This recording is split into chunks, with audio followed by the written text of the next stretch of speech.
E é isso, sejam muito bem-vindos. Já decidi responder o Gabriel que comentou no meu penúltimo vídeo, entre outras coisas, como eu uso a minha homepage, no caso aqui o meu mainboard.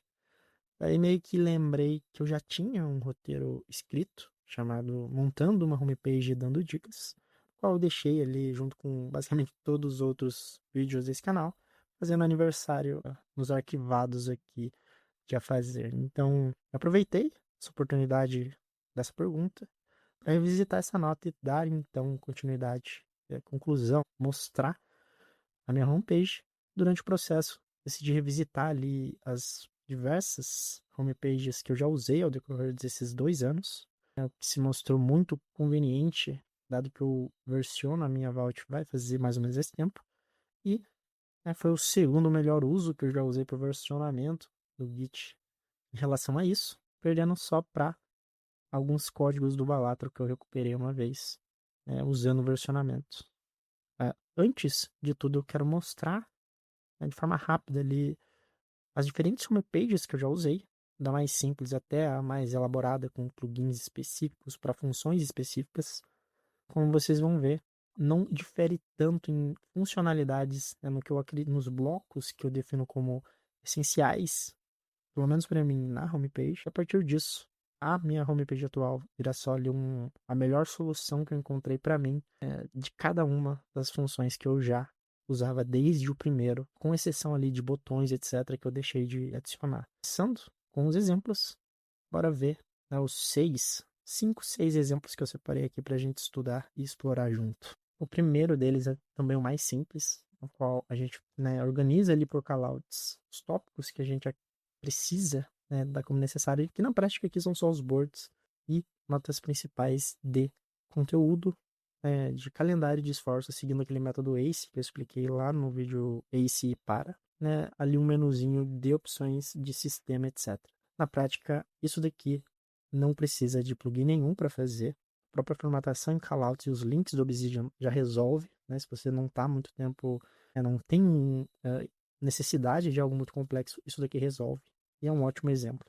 O segundo exemplo é a gente, segue uma mesma linha, só que dificultando um pouco as coisas, que na prática a gente adiciona botões no que eram apenas links. Através do plugin MetaBind a gente define esses botões e na prática ele é bem simples definir, mas é preciso, certo cuidado ali, porque acaba adicionando elementos muito mais complexos e as funções que você pode dar são um pouco mais específicas. Esse terceiro exemplo segue uma linha muito parecida, só que ele é uma versão mais compacta do segundo exemplo, qual eu coloco aqui poucos botões, apenas de criar nota e adicionar log e ir para a nota diária.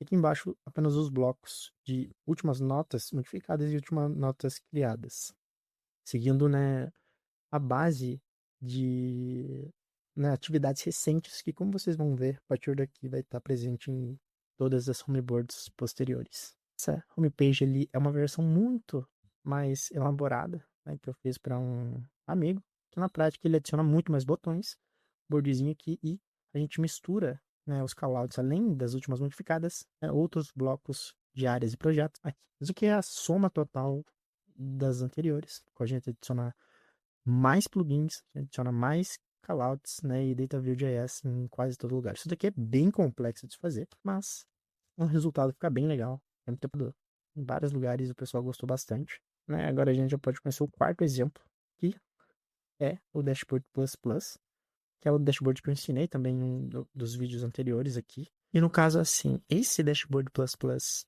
eu acho que merece um adendo, porque simplesmente, eu vou dar um exemplo do que aconteceu comigo. Eu estava revisando, organizando o meu board principal de estudos de Data Science e eu acho que por um atalho, de algum jeito, eu simplesmente adicionei o Kanban.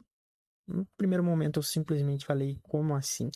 Foi o puta que pariu, nem fudendo que ficava assim, mais sincero que eu já mandei, porque simplesmente melhorou em 500% meu Dashboard Plus Plus. Falei, cara, agora eu posso separar os blocos. E eu, assim, já vi a gente comentando sobre como dava para fazer isso, mas eu nunca tinha testado. E realmente abri essa nota e vi que ela tinha ficado muito boa por causa do Kanban. mudou totalmente a forma que eu faço, né, os meus boards a partir daqui. Na prática, eu faço Kanban para tudo, mesmo que não seja ali, né, objetivo de definir etapas, como é, né, geralmente o uso que a gente dá, pelo menos aplicação em negócios ou fluxo de criação. Aqui eu tenho os Kanbans de fluxo de criação, mas eu também uso os Kanbans para, né, fazer boards, seguindo aquela lógica do Dashboard Plus Plus, qual eu posso separar os blocos e manter tudo muito bem organizado, muito bem bonito e até, né, muito mais prático. Por fim, né, como eu havia dito, é um Kanban, no qual eu separei aqui 7 principais listas de Kanbans, né, com 8 blocos, talvez 9 ali, contando as visualizações laterais dos painéis, que também são complementares, e os boards, que na prática são hubs principais de consulta, né? Cada board ali é um mapa de conteúdo, alguns por Kanbans, outros Dashboard Plus Plus mesmo, até mesmo listas, etc. Sendo alguns exemplos que eu vou dar aqui, né? O board de Data Science, dos meus estudos e projetos, com todas as matérias organizadas na mesma lógica do Dashboard Plus Plus, porém agora com o Kanban. E um segundo exemplo é Resources and Links, que na prática são web tools, desde pastas do Google Drive diretamente linkada aqui para que eu acesse diretamente. Na prática, os bookmarks do Google Chrome, mas, né, de forma que eu possa acessar por aqui sem ter que abrir o Google Chrome, já abrindo o Google Chrome diretamente pelo Obsidian, dos chats do Cloud, Notebook, LM do Google, e web tools de infinitas coisas, de cursores de imagem, etc., áudio estúdio, que eu gosto para não, né, melhorar um pouquinho o áudio. Acho que deu para entender. O último exemplo vai ser, né, do trabalho em si, no qual eu gosto de organizar aqui os múltiplos setores para a visão geral e, né, salvar todas as notas relacionadas a reuniões, etc., organizadas aqui, né, tanto por questões de planejamento e demandas também foram entregues para revisão, etc. E até mesmo estudos, né, para avanço e aplicação de métodos. Na verdade, eu vou mostrar mais um, esse que é da faculdade, né, de ciência da computação, que na prática segue a mesma linha do dashboard, né, do Data Science, só que voltado, né, totalmente para, né, programação e tecnologia, ignorando ali algumas questões de econométricas e estatística que só vai ter, né, no board de Data Science. Por fim, né, agora na mesma lista mais abaixo a gente tem o Recents, que na prática ele sim vai precisar que eu abra a barra lateral, porque ele nada mais é do que os últimos arquivos criados, em conjunto com a barra lateral, os últimos arquivos acessados, modificados, etc. Na prática, toda essa parte, né, inferior esquerda é separado para o que está sendo feito no momento, ou seja, qualquer coisa que eu esteja alternando entre notas, buscando, revisando, de fato, né, executando, vai estar aqui, né, no presente momento do que está sendo feito e dá né, um fluxo muito melhor de execução, não exigindo que você vá, né, pesquisar toda vez, ou até mesmo buscar ali no gerenciador de arquivos uma nota que você acabou de abrir. Só que acabou, mas é a quinta nota que você acabou de abrir, então não convém vir voltando, então convém ter tudo aqui listado e organizado para acesso rápido, simplesmente um clique, entendeu? To-do aqui é uma lista totalmente voltada a controle e gestão de tasks. Na prática é só a visualização, né, a base default do Task Notes colocada aqui, porque Task Notes é um plugin que eu quero fazer um vídeo sobre, porque ele é um dos mais interessantes na parte de gestão de tasks, porque o que ele faz na prática é simplesmente te permitir definir uma task, uma nota, ou seja, né, você passa a poder criar notas que são geridas como task. Vamos pegar como exemplo a da homepage aqui. Adicionando a task, na tag você tem essa nota passa a ser uma task. É muito conveniente para produção de conteúdo, porque simplesmente a gente está aqui, né, colocando o roteiro e todas as etapas diretamente do vídeo relacionado ao roteiro. E é muito interessante as visualizações, né, tanto de Kanban quanto de calendário desse plugin. Né, todas as opções que a gente tem aqui para, né, metadados e adicionar contexto, subcontexto, subtask e datas mesmo, eu acho muito sensacional. É a melhor solução que eu já usei até agora. E, né, na prática, esse quadro é o Task Notes, que eu vou fazer um vídeo a respeito em algum momento. Áreas e memos. Como eu havia explicado em algum vídeo anterior sobre para e ace, na prática são o equivalente a tasks, porém, né, num prazo não definido. Ó, atividades contínuas, geralmente, né, feitas ali por múltiplas tasks para cada área, no qual a gente né, não tem como objetivo alcançar um fim, mas manter continuamente, né? Aqui pode parecer um pouco contraintuitivo por botar um timer aqui, mas né, um timerzão de aniversário muito importante porque mesmo acredito que não seja, né, o uso padrão que as pessoas dão para isso, mas eu gosto de organizar coisas muito importantes que precisam, né, de foco de atenção contínuo e que, né, não necessariamente estão presas a regras de, né, entrega, né, ou seja, não é uma data definida, mas não deixa de ser importante porque é contínuo e eu gosto de separar elas especificamente, né, numa lista específica de áreas e memos e para quem, né, não é todo mundo que vai querer usar algo assim, mas é bem útil para quem de fato quer. Trackers também é outra lista que merece um vídeo totalmente sobre, mostrando como eu faço, mas na prática, quando eu decidi registrar ali informações de humor, até mesmo criar logs diários para registros, para revisão mesmo, equivalente ali ao periodic notes, de notas semanais e mensais para revisão de autocuidado mental e, né, acompanhamento mesmo. Criei bem recentemente esse Canvas, que são, né, grandes dashboards de distribuição de informações, que eu, né, já estou há um ano, mais ou menos, coletando, né, registrando e, né, sintetizados num gráfico que me é útil e substitui o Periodic Notes. Caso eu use esse Canvas aqui, eu vou criando a cada mês o próximo mês e, né, a partir disso eu tenho uma revisão e, né, posso fazer ali uma reflexão tanto intuitiva. Querendo ou não, gráficos e análise de informação é o que eu sei fazer, então é bem intuitivo para mim que a minha revisão dos meus dados seja também, né, muito bem feita e elaborada. Afinal, eu sei fazer isso, então, né, não me é trabalho algum, ainda mais considerando que pode sim, e tem me ajudado. Se não, a mim, pelo menos, né, o quadro clínico do meu psiquiatra revisando, mas de resto é, né, bem útil. E para quem gosta, né, de fazer isso, quem tá, usa também outros aplicativos como Daylight, etc., é muito interessante pegar momentos para revisar isso daqui de fato. Como anda a vida de forma. Por fim, a última não tem segredo, são as notas de sistemas. Como vocês podem ver, dependente da organização de files, né, de pastas que eu defino, via de regra, a primeira pasta no topo vai ser sempre a plus, que é onde todas as notas inicialmente são colocadas, para que a partir disso, né, ela seja revisada antes de ir alocada no devido lugar. Até mesmo notas de sistemas. No último, né, a nota X extras, como o Nick Milo explica, é as notas de sistema em si.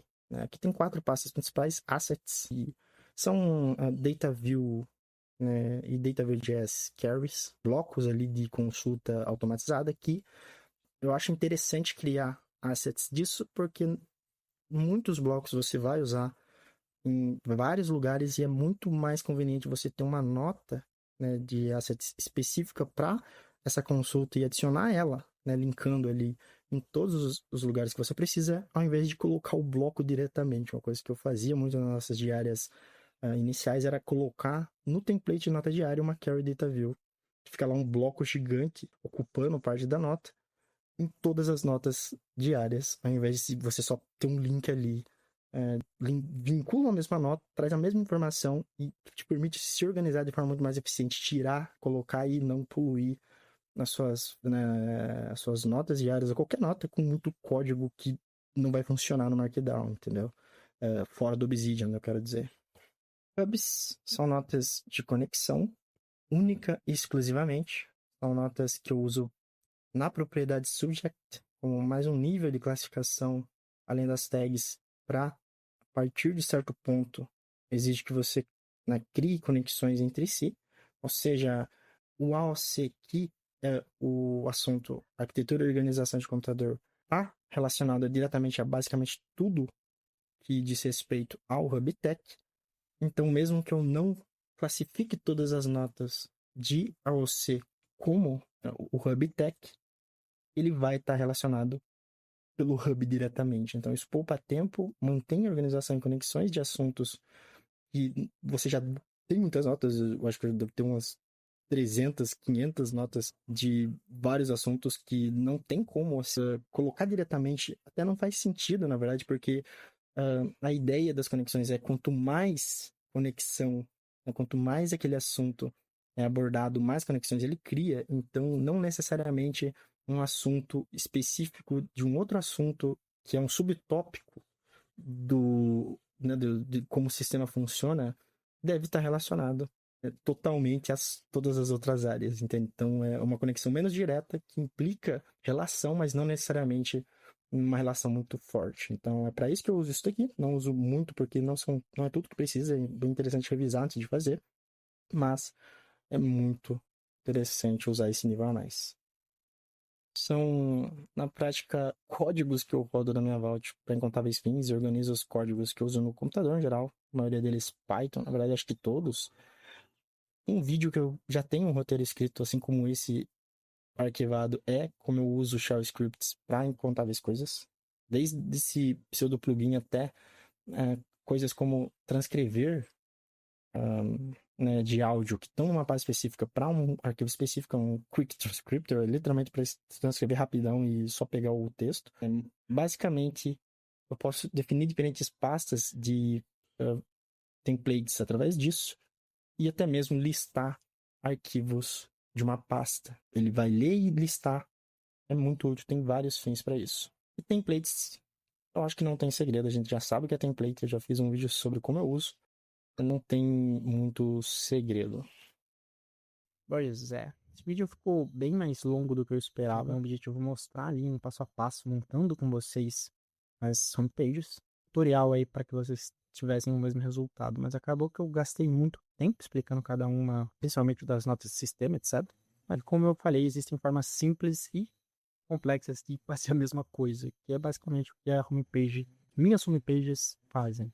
Mas, para quem ficou até agora, eu vou disponibilizar aí, avisar vocês que na descrição tem um documento com a lista de plugins, né, com descrições ali de cada função para cada homepage que eu mostrei, quadros em si dos boards e caso vocês queiram que eu faça uma partida desse vídeo mostrando ali como eu de fato monto essas homepages, é só comentar aqui, né, assim como eu respondi o Gabriel, eu posso estar fazendo também. Mas como vocês notaram muito da homepage são bases, né, um dos vídeos que eu tenho a intenção de fazer é mostrando todas as minhas bases, né, monto cada uma delas, e esse sim é bem fácil, geralmente é bem intuitivo ali, mas tem alguns segredinhos das funções que você pode adicionar aqui que eu acho que pode ajudar bastante para coisas ali específicas do Basis. De resto é isso. Valeu aí, Gabriel, por comentar. Espero que esse vídeo tenha ajudado e até mais.